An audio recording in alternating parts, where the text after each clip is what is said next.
Hello, everybody. Oh, welcome to the White House. I'd like to introduce you to my good friends Charlotte Kemp and Richard Mulvey.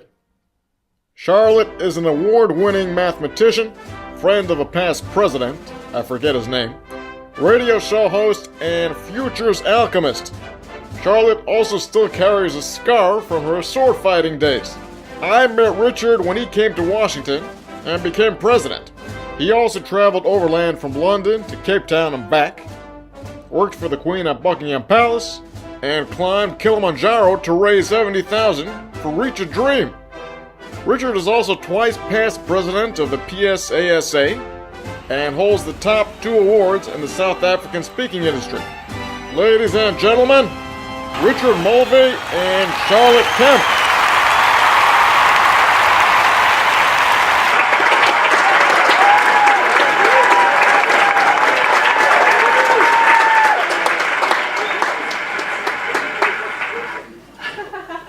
What do you think? And what do you have there? Well, we're doing S&M, aren't we? Not that is in it. Not today, that's that's for later. Okay. We have 2 double beds in our room. All right, so Smoke and Mirrors. Richard and I discovered this ancient, authentic book of Smoke and Mirrors. And we thought it would be a great opportunity to dive in and understand what it is and how it might apply to our speaking industry. So first of all, we just need to understand what Smoke and Mirrors really is. It's an old magic illusion, literally where they projected an image onto a screen and then onto the smoke screen so that it looked a little bit like an apparition or a ghost. Now, in the modern use of smoke and mirrors applies more to PR, to politics, to the kind of things that we want to obscure, the things that we want to hide and obscure from the facts. And that's what we want to discuss today. So we're going to use our introduction as a way to kind of unpack this smoke and mirrors. So we started, one of the claims in the introduction was that Richard worked for the Queen at Buckingham Palace. So I need to ask you, people who know Richard, do you think that this is true? Is this a fact, or is this smoking? So who thinks Richard really, really worked for the Queen at Buckingham Palace? Let me know. Yeah, who thinks that this is a whole lot of smoke? All right, okay. Ha and double ha. I actually did work for the Queen at Buckingham Palace, you see. You did, and what did you do there? Well, I was a waiter, to be perfectly a honest. waiter. Yeah. A waiter for the Queen. You served the Queen breakfast. No, not really. I was waiting on the people who served the Queen breakfast. Wow. But you know, there were people who waited on me, who waited on the people who served the Queen for breakfast. There were 600 people employed when I was working in Buckingham Palace. 600 people, not including security. All right, sounds like a job growth program. Okay. All right, so what else? And so other things. You went to Washington and became president? I absolutely did. Yeah? Tell us. Did you go to Washington? Well, I went to Washington. Yes? And then I was made president of the PSASA. Ah, all right, so a little bit of smoke and mirrors. You went to Washington for what? Oh, the NSA. Which is? Never sleep alone. No. No. What? National Speakers Association, the NSA is the biggest thing on our calendar around the world. Many of you have been. How many people have been to the NSA? The show of hands, step again. Don't be lazy. Thank you. Okay. 8, 10, 15 people in the room. Fantastic. You have to go. It's brilliant. But how many people have spoken on stage, performed on stage? Oh, no, that's very few. Steph, I think you've been on stage at the NSA. Who else? Billy has, of course he has. Steve. Anybody else in the room been on stage? Graham, have you done the NSA? Steve. Okay, Steve, yes, last year. It was brilliant. I carried the flag. You carried the flag. Now, I have also performed on the main stage at the NSA. I have. Richard Mulvey on the main stage of NSA. Absolutely, and I was performing. Right. You were performing? Yeah. All right. Can I reveal? Go on. You want to reveal? There is that Smoke and Mirrors. There I am. Main stage of the NSA. The singer asked some people to come up and dance. So I was the guy. Why not? In the gold jacket. In the gold jacket. Can you see the camera angle there picking up the gold jacket? All right. Anybody, recognize Richard's attire? Might recognize Richard's hat on this sexy lady to his right. So I'm in the audience taking a photograph of my husband on stage dancing with 2 women. But that's how he got to perform on the main stage. Absolutely. NSA. No All smoke and mirrors there, I can assure you. All right. Okay, Kilimanjaro. Yeah, definitely climbed Kilimanjaro. You were on Kilimanjaro? Well, I climbed on Kilimanjaro, yes. And you got how far? Well, not quite to the top. I mean, to be perfectly honest, I was 300 metres short from the top, so I could see it. But then I passed down; they wouldn't let me go any further. Oh, but you did raise 70,000. I raised 70,000 for each for a dream. Congratulations. Thank you very much. Thank you very much. What else do we have to reveal? Oh yes, okay. No, you've got too far on the slides. Well done. What about this mathematician thing? Award-winning mathematician. Absolutely it can't true. be true. Absolutely true. I Okay. swear. Okay. Standard 5, 1984. I won the maths trophy. And just so you know, this was a co-ed school. I was actually competing against boys. And she's done the same ever since. Yes, yeah. So 1984. Yeah, 1984. I was halfway through my first marriage in 1984. And point tonight. I was a little too young at the time. That was illegal. All right. Okay, so what about this sword fighting thing? I mean, that's got to be smoke and mirrors, hasn't it? I don't know. You'll have to ask you. What do you reckon? Sword fighting? Has Charlotte been a sword fighter? What do you reckon? Who thinks she has? Put your hand up. Who thinks she has? Oh, you believe me. I know, yeah. This is typical. Yes, it is typical. All right. So let me reveal. 1989, I was in the second place ladies FA team at South African universities. And we did quite well. The épée is the one that doesn't require too much skill, just a lot of attitude and aggression. And your scar? The scar, I do indeed have a scar. Unfortunately, it's in a place that only Richard gets to see it.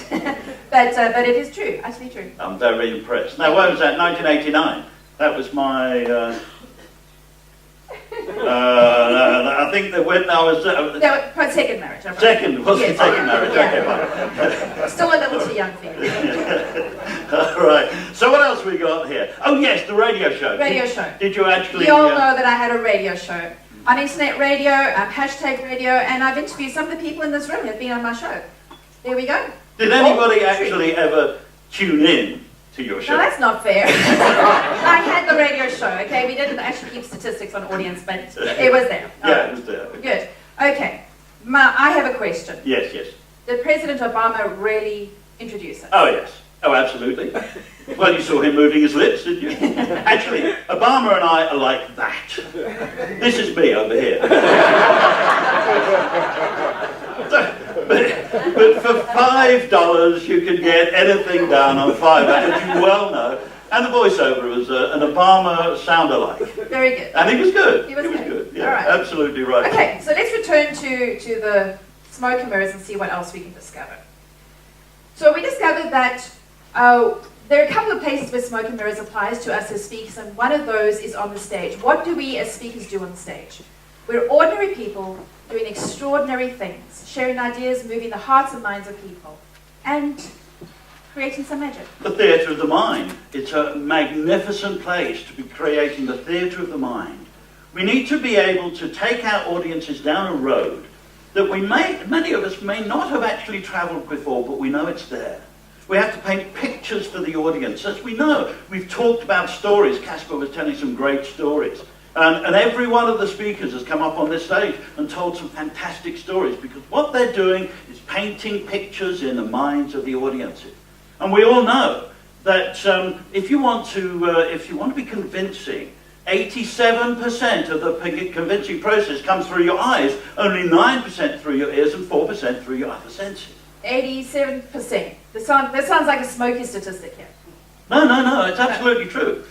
All right. Alan Pease told me it was true, so it must be true. In fact, I did some research on these particular statistics. Now, before we get into that, let me just prove the statistic to you, so that we know it's absolutely true.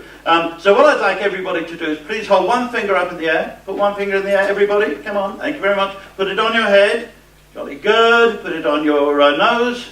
Good, well done. Put it on your chin. 87% of you put it on your cheek, not your chin. Thank you very much for keeping it there. 9% put it on your chin, and 4% put it in other places. Now, that's what the convincing process is all about. You're convinced by what you see, not by what you hear. Now, I did some research, and I thought, you know, I've been quoting these figures for years, and bless her, my darling wife here, it says, is that authentic? I mean, she gives me a really hard time, and putting this together, I thought I'd better do the research. So I Googled it like everybody else in the room does. Let's find out, is this 87% of the convincing process accurate? And page 1 of Google, nobody ever gets to page 2, so I read through page 1. And 6 of the 8 items on there was Alan Pease quote in his first book, that 87% of the convincing process comes through your eyes. So now, fortunately, towards the end of last year, Alan came to dinner.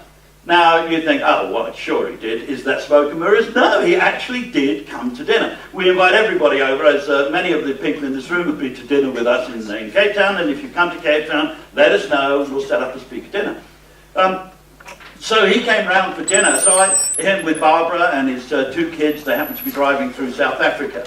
And he was my biggest thing. When I started this 25 years ago, he was the one person who I actually copied in many cases, as one does when you start. And I've never met him, but now he's coming for dinner. I'm so excited. So we're sitting down, and he and I are the same age. We have exactly the same sense of humour. We had an absolute laugh. It really was a ball. So I said to him, what about these statistics? I said, you know, 87%, do you still use that? He said, oh, yeah. So I said, well, where did it come from? He said, I don't know, mate. But it works, doesn't it? It does work. Authentic? Well, I'm not so sure any longer, but it works, which is what matters, Don. All right, well, you've got a story to tell us. Stories are so important, and I tell stories. We've already told 2 or 3, and some of them are actually true, too. But I tell stories. Most of us tell stories. We paint pictures. I want to share with you one story that I tell. I've told them many hundreds of times over the years, and I work with salespeople, so I need salespeople to move their minds. I need them to see things differently. One of the things we often talk about are CRM systems, customer relationship management systems.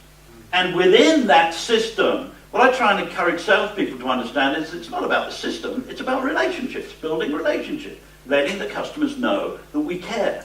And many of us could benefit from that sort of process in our sales package. In any event, one of the stories I tell is about my optometrist. Now you can see I wear glasses. Now I don't like to wear glasses. I didn't have to wear glasses until I was 55 years old. So it's a real pain to wear glasses. Those people who wear glasses understand it. It's a pain.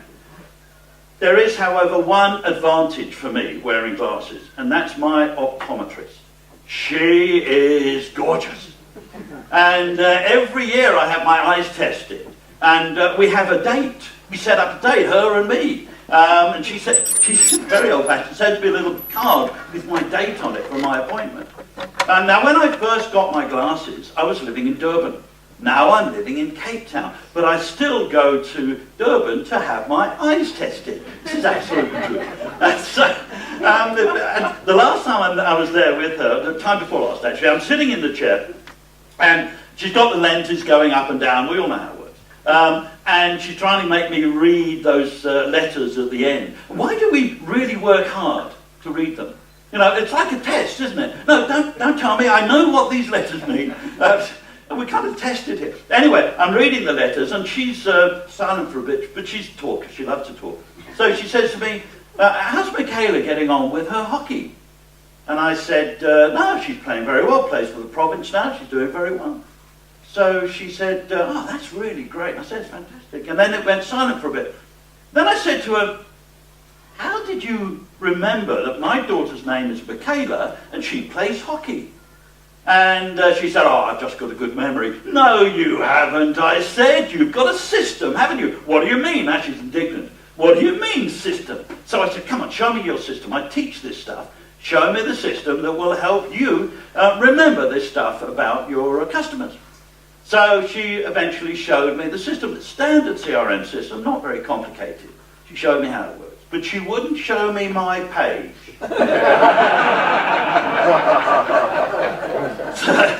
So I don't know what else she's got on my page right now. I shall never know. Think of this for a second. There's this beautiful, vivacious, 35-year-old young lady, and this 67-year-old man, and she's demonstrating she cares about me. How do you think that makes me feel? All right. Come on a second. Gotta make me feel good. And that's the power of a CRM system. That's the power of a CRM system and a good story. We got to work out how much of that was true. Richard, how much of that was true? Well, he's 69 for start. You know.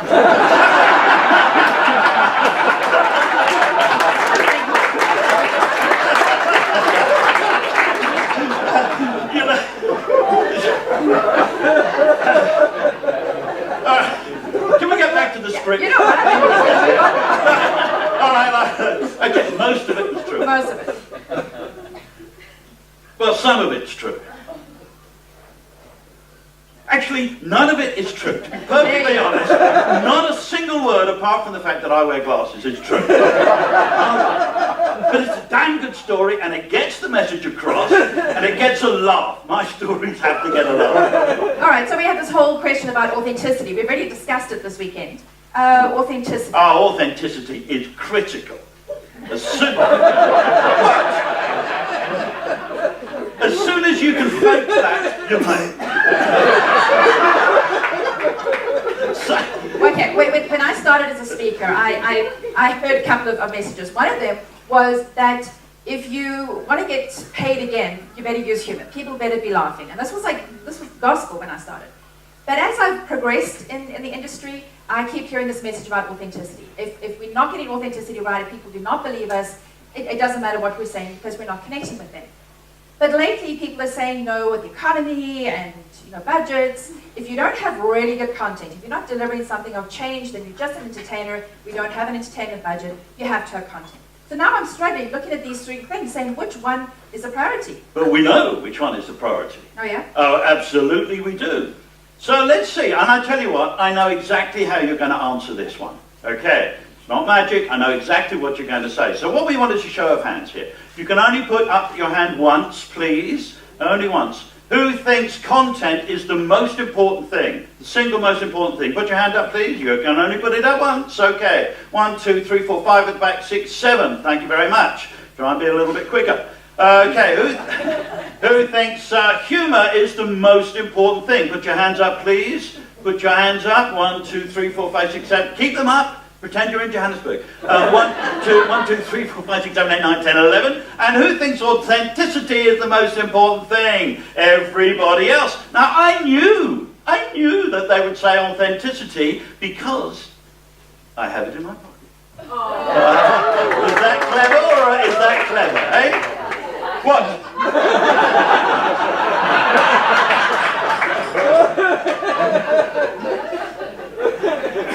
But you know that you can't get good help, you know. What? Well, you said it was after Later. Well, you can later. So, All right, let's return to the authentic book. this is you, isn't it? No. That's me. Okay, the authentic book of Smoke and Mirrors. It's a wonderful book, by the way. You have to get a copy. It is brilliant. What? Look, when I'm going to tell a joke, I'll pull my ear, okay? Then you know. Off stage. You see, we talked about on stage, but off stage, your PR is also critically important to get that right. We have to do great PR to get those opportunities, and PR naturally paints a picture beyond where the audience is and probably beyond where we are too. How many of us get up on stage and paint a picture for the audience that we have yet to achieve? I don't think that's wrong. I think that that's the right thing to be doing. We've got to be painting a glorious end result for the people. I remember as a young speaker, the first 25 years ago, I'm driving around in a very old, 10-year-old Audi 400. I'm going to present initially it was motivational work, telling people what they've got to do in order to be multimillionaires, but I had to park my car 4 roads down, just in case the client came out to say goodbye. Is that authentic? Is it hell? But then, there's some of them. How many of the people in the room have actually not done that? We've all been through that at some stage, lots of nods going on in the room. We have to be aspirational as well as inspirational. Aspiration paints the picture of hope. Inspiration starts the process of achieving that hope. We have to go through that process. And so many of us, in terms of our marketing and our PR, we exaggerate, we inflate, we play around with some concepts. We see that a lot in the speaking world. Except for Jacques. Yes, except for Jacques. We've tried to encourage Jacques to maybe inflate a little bit, exaggerate. It's absolutely straight as a die to his own detriment. So Jacques is one of the most authentic people who markets himself here. But in this case, I want to share with you because I've really wrestled with this. When I was doing the radio show, I had a lot of PR companies trying to pitch their clients to me. And this was just an example of one of the messages. You probably haven't heard of my client yet, but he's one of South Africa's leading thought leaders. And that kind of thing just kind of smacks of desperation and foolishness. Now, as speakers, we do get to play around a little bit. We've got this kind of theater of the mind that we can play with. It doesn't work so well in traditional jobs. So let's have a look at a few traditional jobs. A transparent wall maintenance engineer. Any idea what that person does for a living? Window cleaner. Yes, well done, Ian. Very practical at the back there. Window usher. A media publications administrator. He is your local Newspaper. paper boy. Well done. And then this is my personal favorite. Underwater ceramic technician. Dishwasher. Well done. All right. So when you see things like that, you look and everything else in their marketing just makes you feel uncomfortable and uncertain. So I kind of digged into this, looking at some people's websites, looking at their claims, trying to work out where is the line between fact and fiction, fact and fake. Now I'm going to give you this example. This is a person who actually came into our Cape chapter when I was Cape chapter president. He came in, he blustered, he postured, he bragged. I've encountered him a couple more times in the Western Cape. Don't worry, none of you in the room will know who he is. And it's not any of you, so relax. But he really annoyed me because he came in and he insulted my friends and colleagues and pretended to be something more than he was. And when this event came up and I started thinking about smoke and mirrors, his is the name that always comes to mind. So I had a look. Now, first of all, it's a snapshot from his website. I grayed out his name, except for this part here, where he spelled winning wrong. That's part of the name of his company. Now, we all make spelling errors and things like that, but when he's trying to position himself as much in the way that he does, that kind of thing is wrong. It doesn't take too much to get somebody else to have a quick look at your website, call out some errors. Rich and I do it all the time, and then Jacques contacts us and tells us what we got wrong. But let's have a look at a few other things. First of all, he says he was voted KFM and Telkom Business of the Week in 2014. Okay, nothing wrong with listing claims and acknowledgements and things like that. I've got no problem with that. So who else was voted Business of the Week? So in this context, what company did it keep? Well, with the delightful Bites of Bliss chocolates. So this was another one of the companies that was voted KFM Business of the Week. A paint protection film company, they were just retailing this. A toy exchange for when your kids go out of toys. This is the company that this fantastic sales speaker deals with. Also somebody who makes t-shirts, and then my own personal favorite, a lady who puts inspirational quotes and candles. Now, again, nothing wrong with being an aspirational speaker. We all started there, and nothing wrong with small businesses. They're the foundation, the bedrock of our economy. But if you're trying to position yourself as a professional speaker, you don't go and make huge boastful claims and in the very next paragraph compare yourself to somebody who puts words onto candles. That just doesn't make any sense. I was also concerned about his numbers. So he says he's trained over 600 companies. Remember from 2014, I was looking at this last year. So we're going to do some maths here. 600 companies, 7 years, comes to 85 companies in a year. If he takes all 2 weeks for holidays, let's say he trains all 50 weeks, that means he's training 1.7 companies a week. Who would like numbers like that? All right. Now, if he had numbers like that, you all would know who he was. But he doesn't, because he's made these numbers up. Now, we know how this works. If you do a public course and there's a whole lot of companies in that represented in that room, then those are the companies that you worked with. But they're not actually the companies that you've gone into their premises and worked with them there. So he's made up these numbers. So we have to dig a little bit deeper. So we go to our good friend Mr. Google, and we dig in. First 2-3 pages of Google, if you look for his name, you find his content. But it's all his websites. Nobody else is talking about him. And then I go back and I find out that very much how he's positioned himself is fake.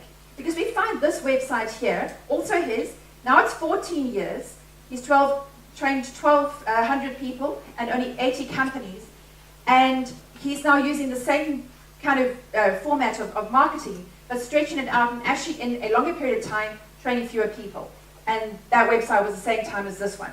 So the numbers are just exaggerated. He's just made them up. They make no sense at all.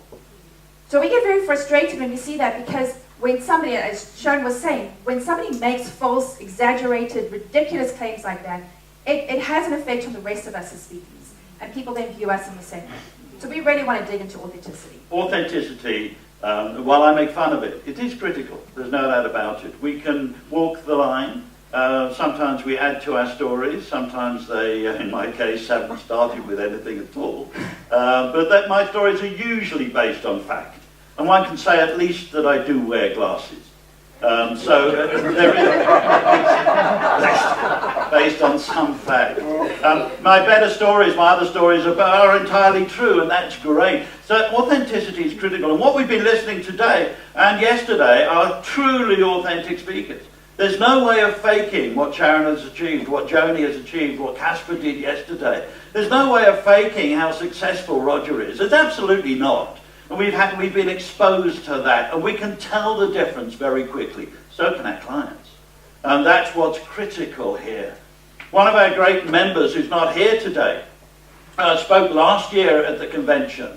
The previous year at the convention in Cape Town, he was the gopher right at the beginning of his career. He wanted to come to the convention but couldn't afford it, so we slipped him in by being the electrician, the gopher, go get things, all of that. Today, in fact, only just two weeks ago, 4 or 5 weeks ago, he spoke at Davos at the World Economic Forum. Now, that's not bad in 2 years, because he is absolutely authentic. As you know, Chris Burtish stood up on a piece of wood and paddled across from Africa to America. Now, there's nothing wrong with Chris's authenticity. So we can be authentic. It's very powerful to be authentic, because that's the way you get good business. Now, we don't often get called out by clients, in public. But Richard was speaking at an event the other day, and I was there, and a client comes up to him looking at his book, The Power of Positive Selling, available at the back of the room for 200 rand. And we got to pay for the weekend. And the client looks at the comment at the bottom, best-selling author and award-winning speaker, and says, anybody can put that on the front of a self-published book. What does that actually mean? So Richard could tell him that to be a best-selling author requires the sale of 5,000 books. Richard has 8 bestsellers, and he sold over 100,000 books in his career. And he is an award-winning speaker. He's won all the awards that PSA has for him. So we can justify those things. But it's that when we have too many people with the smoke and mirrors, then that taints the rest of us as well. And we have to do extra work and extra long PhDs to justify the work and the value that we can actually deliver. Okay, let's see what else the book has to say here. What else does the book have to say? Oh, yes. We're looking at another quote here, and I think this is really quite powerful. To paraphrase.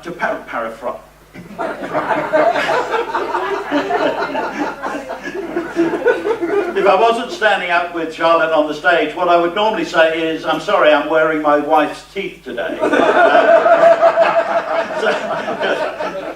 She seems to be managing okay. So,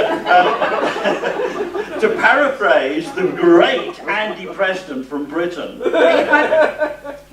Sorry. To paraphrase Andy Preston from Great Britain.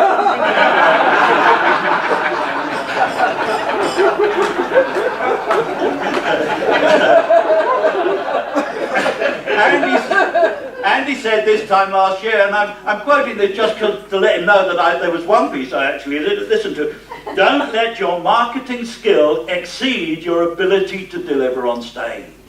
We can do this stuff, but be very careful, because once you get up there, and Sharon mentioned exactly the same thing, how often have we gone to see a client and the previous speaker let the client down because they just couldn't deliver to their PR smoke and mirrors. All right, so that's the gap where the smoke and mirrors really affect us. All right, let's return to the book. What else can we learn? Okay. Where else does smoke and mirrors apply? All right, so smoke and mirrors, according to the book, and I know it's true because I put it in the book, Smoke and mirrors.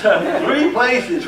Pay attention there, Billy. Thank you. There are three places where smoke and mirrors is evident: in your PR, on stage, but also at home. At home, we have to kind of balance this stuff out, don't we? Because I don't know how many of us have done the Iran gig. By show of hands, how many of us have been to Iran, done the gig? Quite a few, absolutely right. And it's a great gig, isn't it? I mean, you go there, you're treated like royalty, you get driven around in the stretch limos, you're absolutely treated like royalty. I was there for 6 days, came back with a wad of dollars in my back pocket, real cash. It's such a great gig. And then you come home, and in those days, your wife didn't understand me, or my wife. I don't suppose your wife understood you.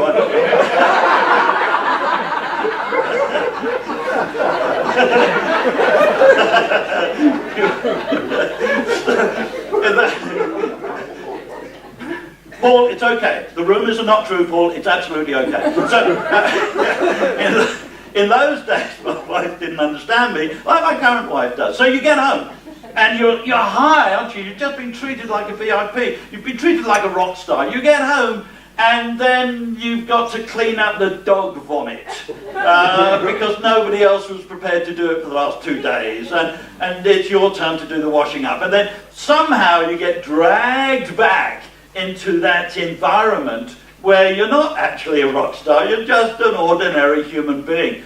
However, we need to find some way to get beyond that, because we need to have that support at home as well. Who is the greatest boxer of all time? Greatest boxer of all time? Muhammad Ali. Everybody answers that. The man, bless him, no, hang on, the man, bless him, died two years ago, but a wonderful, wonderful guy. And, sorry, Billy, did you get that? Okay. Okay, put your glasses on. Okay. We take photographs later, anybody? Just form a queue here. Muhammad Ali. Now, when I first saw Muhammad Ali, of course, he was Cassius Clay. And he fought in the Rome Olympics, 1960 Rome Olympics. 18 years old, this young man won the light heavyweight title in Rome, 1960. And he had what it takes to climb onto the stage and say, "I am the greatest." Do you remember that? Do you remember that guy? Can you imagine what that would have taken for this young man, amateur boxer, because in the Olympics they didn't have professionals in those days, amateur boxer, climbs on the ring and say, "I am the greatest." Can you imagine what that would have taken to do? In fact, you don't have to imagine. Try it at home tonight. Stand in front of the mirror and say to the mirror, "I am the greatest," and see what happens. The mirror will say back, "What, you? You're too tall, or you're too short, you're too fat, or you're too thin, or you talk with that funny accent." We are our own worst enemy. So we need at home, we need also to have that support. Yes. That support is critical. Now, Richard and I have argued about this quite a bit, because what Richard is talking about is a praise singer, that we want somebody at home in our team really bolstering us the whole time. And for me, I'm always looking for a truth teller. I'm looking for someone to kind of, set me right and make sure that I'm not being fake. So we've had this argument a bit. A bit. A bit. We never argue. No, sorry, I forgot. So we never argue. Well, We've discussed this. But think of this. Think of this. Cassius Clay. In order for him to say he's the greatest, he must have had that support. His coaches are saying, "Cassius, you're the greatest. Cass, you're the greatest boxer there's ever been." His the hangers-on in the gym where he was training, "Cassius, you must have been." He must have had that support. For his family, who knows? But certainly from his friends and family, his praise singers, in order for him to say, "I am the greatest." Brilliant, brilliant stuff. So we all need that. We need that support. Yeah. Now, hopefully we're getting that support at home. Hopefully we're with somebody that does understand that. Do you want to comment on that episode briefly? Well, People at home. people at home, absolutely right. All right. Was that in the script? Because what Richard normally does is says, if you don't have somebody at home who's in the industry with you and really understands it, maybe you should go and find someone. And I just want to let you know that we're not advocating divorce here. We're not suggesting that this is actually you know, the route that you should be taking. No, absolutely not. No, it happens to be a coincidental benefit here. But if you don't have somebody at home who understands that or gets that from you... So where did you first see me? Global Speakers Summit. In Cape Town? Yes. The PSASA? PSA. Absolutely, great place. You're my new partner. Fabulous place. All right. Okay. But the point is, if you don't have that person, you need to find that. You need to find somebody else. Now, I have a fantastic women's mastermind that I'm a part of, and these people are both for each other. We are each other's praise singers and truth tellers. I've had people, calm me down. I've had people set me right. I've had people say, let's have a conversation for 2 or 3 hours and sort something out. And when something goes right and goes well, we tell each other and we really support each other. All of us have made progress and made corrected direction in our careers because of each other. So we can find that from a mastermind, we can find that from coaches, we can find that from the staff that we have in our own businesses. And here. And here. And here. This is where we hang out. We come to these conventions because we love to hang out with people who understand. People who have had the same experiences. We form mastermind groups out of people in this room because we just need the praise singers and the truth tellers. Yes, yeah. All right, so we really want to encourage you just to make these connections. In this room, the smoke and mirrors doesn't work because we see through things. And that's why we want to be vulnerable and authentic with each other and support each other. That's what Mentorship at PSA is about. Right.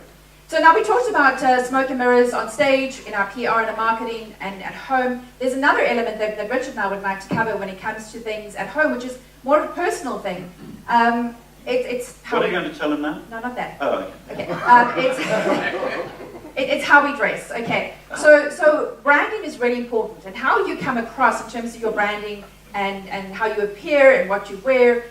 Those things are very personal, and you have to work that out. And you have to really, really own it. So I want to explain for you a little bit of my process. When I started speaking, I came out of corporate. I was in financial services. I wore corporate blue, financial blue, almost all the time. isn't she lovely? Oh, don't do that. There's about 5 or 6, blue blouses, always the black pants and the black shoes. And although I looked smart and acceptable, I felt constrained. I couldn't wait to get home and take these clothes off and get comfortable again because it didn't feel like me. And eventually I just threw my hands up and I said, this is not me. I'm not going to do this anymore.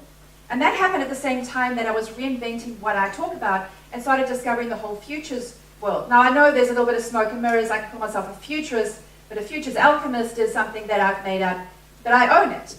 And the new brand that I have when I play around with the steampunk theme, I totally own. It's not just a gimmick. It's not for the fun of it. It is really me. I never thought that I would wake up in the morning and put on leather cuffs. But when I do, this feels good. This feels right. She doesn't wear them at night. You need to know that. So as I started to explore this, I've made sure that none of this is gimmicky. What I do, the ethos of steampunk is on my website. It's in my material. And the actual ethos of what steampunk is all about is the foundation of how I talk about the future, even though it's a fictitious historical period. So this is truly me. It's not smoke and mirrors. It's not fake, as much as it might look a little put on. And this, folks, is me. Or at least me as I used to be. Many of us will remember in the room, perhaps, that I would be black suit, black lace-up shoes, white shirt, red tie. And that was my corporate branding because that worked for me. But it wasn't me, actually. Deep down, it just wasn't me, but that's what I thought I should be. That is not authentic.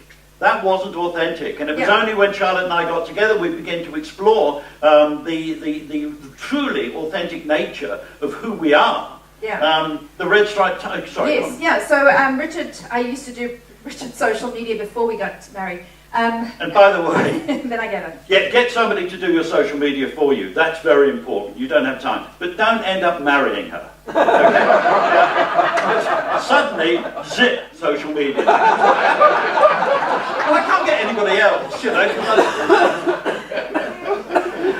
All right, so I looked at Richard's branding with this, red tie and black suit, and there were just so many. I did a reverse Google image search looking for where Richard's branding came up, and just saw this, and then I started digging into it. Black suit, red tie, black suit. Andy's in the room.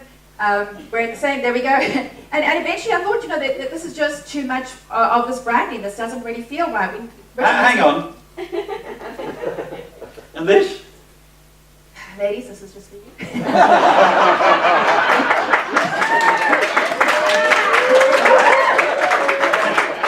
And a few men in the room. Yeah.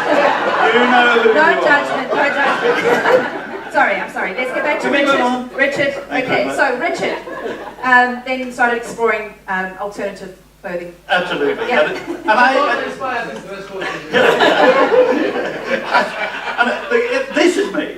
Whether you like it or not, this is me. And it's fun and it's different. I love that other waistcoat. You know that gold one? It's true to Victorian. Gold, that's really gorgeous. This I'm not so sure about. You know what? We have such fun doing this stuff. And I can remember when the streets of London looked like that, okay? But that really is the point. We have a lot of fun. The brand is not about the jacket. It's not about the color scheme on the website. It's not about a logo. It's about who you authentically, truly are and how you express that in all of the work that you do. And that's why we end up the way we do. We certainly do. We do. We should return to We the should book. return to the book. What the gap between what's expected and what you deliver is where the magic happens. That's where we are up on stage. We have that gap. What we've booked, what we've been booked for. But when we get up here, the gap is where the magic happens in business and in life. As members of the Professional Speakers Association, it is we who have the audacity to stand on stages and move the hearts and minds of people. So let us do that with integrity. We want to be better. We want to stand for more. We aspire to add value, to be more professional speakers. We don't want this to be easy. So let's stand together to use smoke and mirrors responsibly, to create a theatre in the minds of our audiences, to show them what is possible, to help them to strive for more, to be better, to be more professional. And as the ancient book of Authentic Smoke and Mirrors says, if you want to have extreme influence, don't just use smoke and mirrors, use fire.